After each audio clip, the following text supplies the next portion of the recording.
All right, you saw this when it arrived in private sale. I got to compare it a little bit to its younger brother that is in the pocket right now and as always at this point, the 80-20.5. But let's take a look at this beautiful 80-20S. I now have multiple models, so I'm going to be doing an all Demko video as well as some videos on some of the other models for the 80-20S that I have. I almost sourced an 80-20 this week, but I was too cheap and I missed it by about 50 bucks or 100 bucks or something like that. So, oh well, gotta be smart, and you know, value is in the eye of the beholder, but can't get too crazy and when the hype cycles are going, and there's definitely a hype cycle in Demko right now. I'm sure I'm not helping with that. But this one I did get from a private seller, new in box. It is a Grivory, so it's actually a really great comparable to our other Grivory, to my other Grivory. I just noticed that it doesn't have the 80-20 logo on there. It's just a flat. I didn't notice that before, that this one says 20.5 and this one doesn't have anything. It's just a flat surface, which is great for in and out of the pocket, but I almost wish they made like a left-right version and had that deleted and just had texture there. Like its little brother, some of the best Grivory that I've felt, and much thicker, so it actually feels really good in hand, like more like a G10 knife. And the action is just amazing. This one is one without the slot, which I think is really cool. I have a few not slotted and a few slotted. I love both. I don't find it to be like a functional slot. I think it's kind of a cool cosmetic feature, but it's not like you can really use it to deploy the knife from there. Like it's like too low in the knife. Not really like, if you give the knife a little wrist flick, you can do it. I don't know, someone more talented than me probably can, no problem. But I just use the thumb stud on both sides anyway.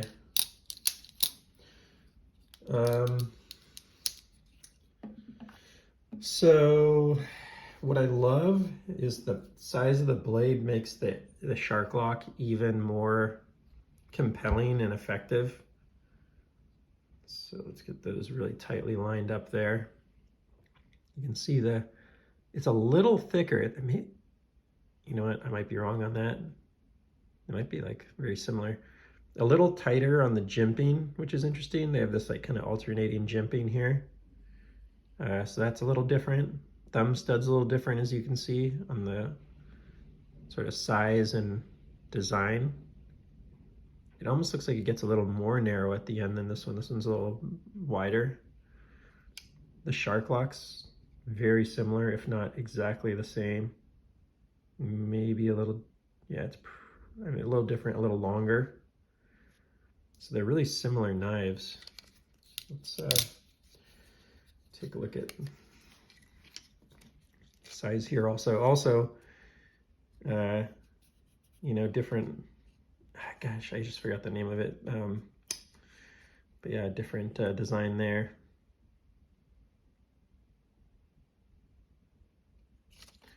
So if you look at it this way, yeah, let's do it like that.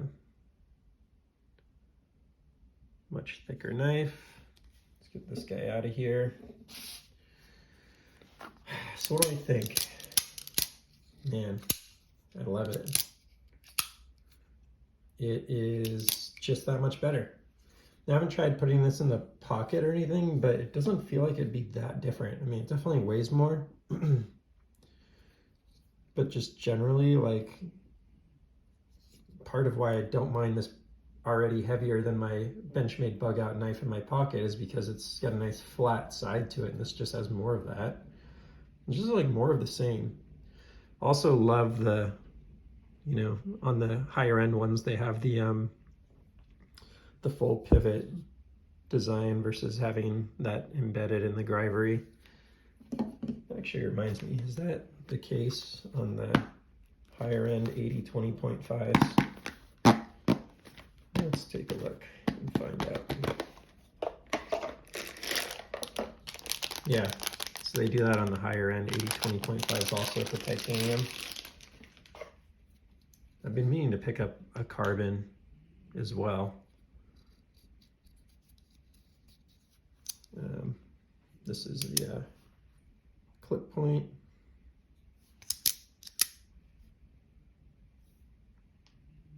Just such beautiful knife.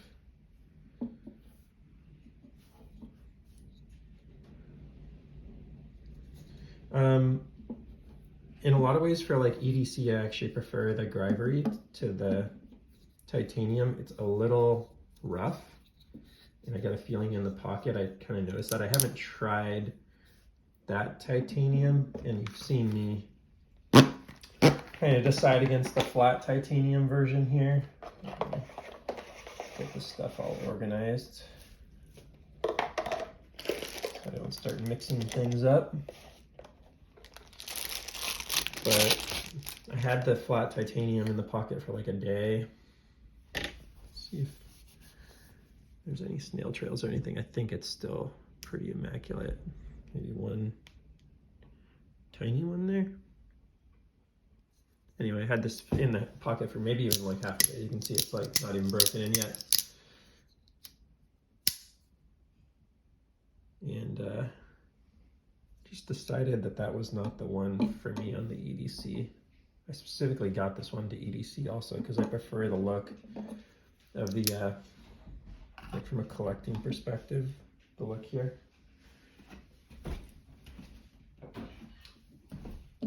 But this is the one. It's like my go-to right now. At least I'm going to call it my winter carry.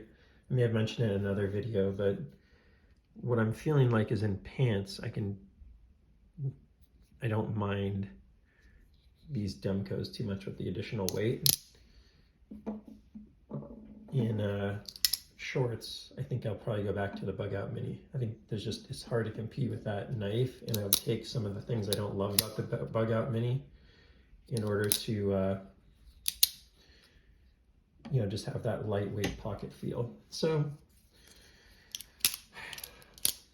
boy, that is just a beast. Yeah, I mean, that's like my take on this 8020S is you just got a beast of a knife. And it's not even the big one, right? The 8020 is even bigger than these.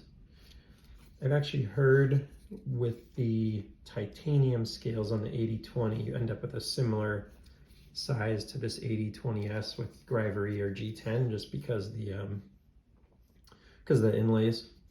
So you don't have inlays on the titanium versions, right? Just the titanium scale itself, handle itself.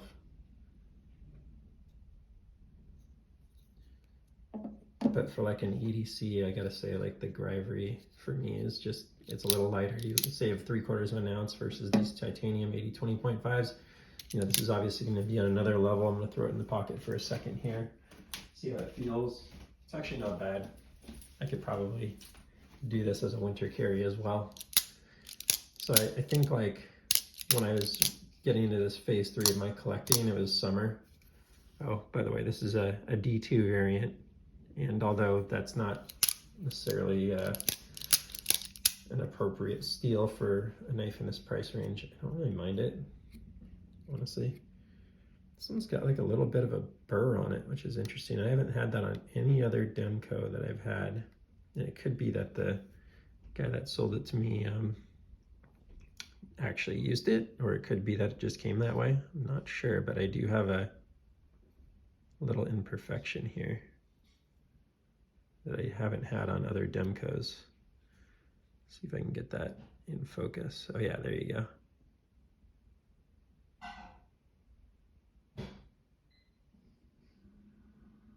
So you can see that right around here. That may actually help highlight it.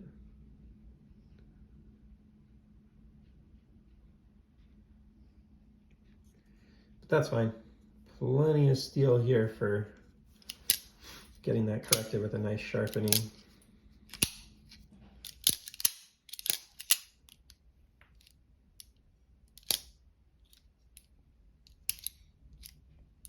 It's just the coolest mechanism.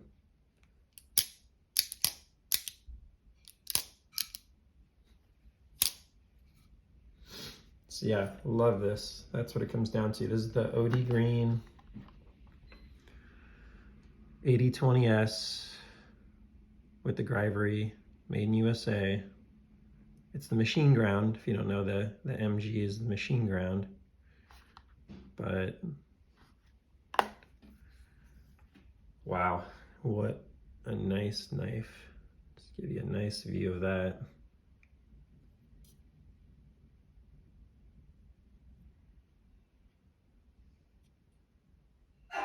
There's just a lot to like there. Guard dog's doing his thing in the background there. Trying to ward off the burglars that are coming for the knives. They won't like what they find. Just kidding. Don't bring a knife to a gunfight, and try not to get into a fight in the first place. Words to live by. So let's see. One of the things that Demko does that's kind of unique is, and I don't know if I can get the lighting on it. Let me see if I can get some good lighting on this. I don't know if we're going to, a little bit there. I'll try. See if I can adjust so that we can see it better. I think maybe you can see it better now. But there's no reduction, no carve outs.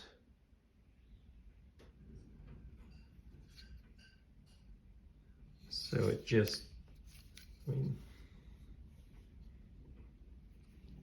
yeah, can barely budge it, and it's so strong.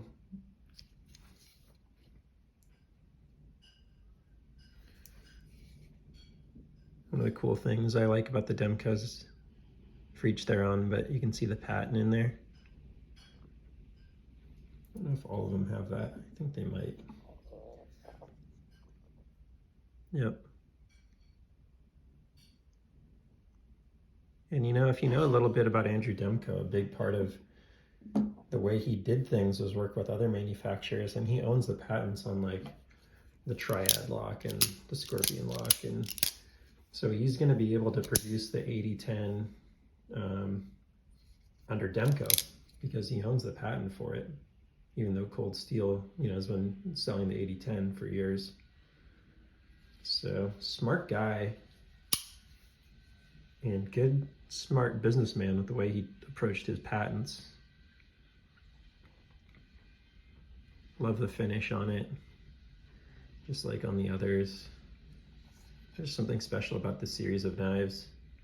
I'm super excited for some of the things that are coming out, like the AD22, and interested to see what he ends up doing with some of these types of models, if he ends up doing some of these in Taiwan, or if he ends up figuring out a broader manufacturing strategy for the US, or I don't know. I'm sure there's some people that have got some inside info or seen some interviews that I've missed or whatever, but this is just a knife that so many people would like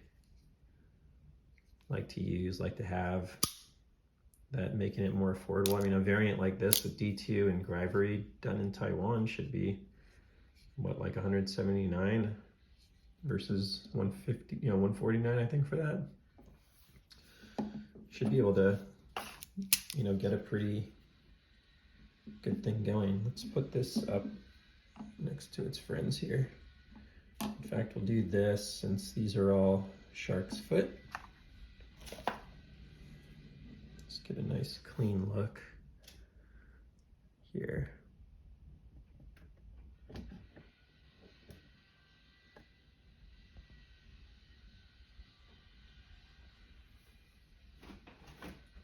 Just beautiful. So very excited to have this one. Upcoming videos will include the G10 variant of the AD20S, carbon variant. Do I have a tie one? I do have a tie flat like that. lightweight too. So watch out for those videos. I'll be getting those out, unboxing and checking those out. They're a couple from Blade Forums. I'll try and name a few of you out on Blade Forums as well, where I got those, and just working with some great people in the community to try and expand the collection. So hope you enjoyed this. This is, you know, a pretty short one, pretty concise. You know, there's just not a lot to say about it, and beyond the 80-20.5, just more to love. And I'll have to look into what's going on there with the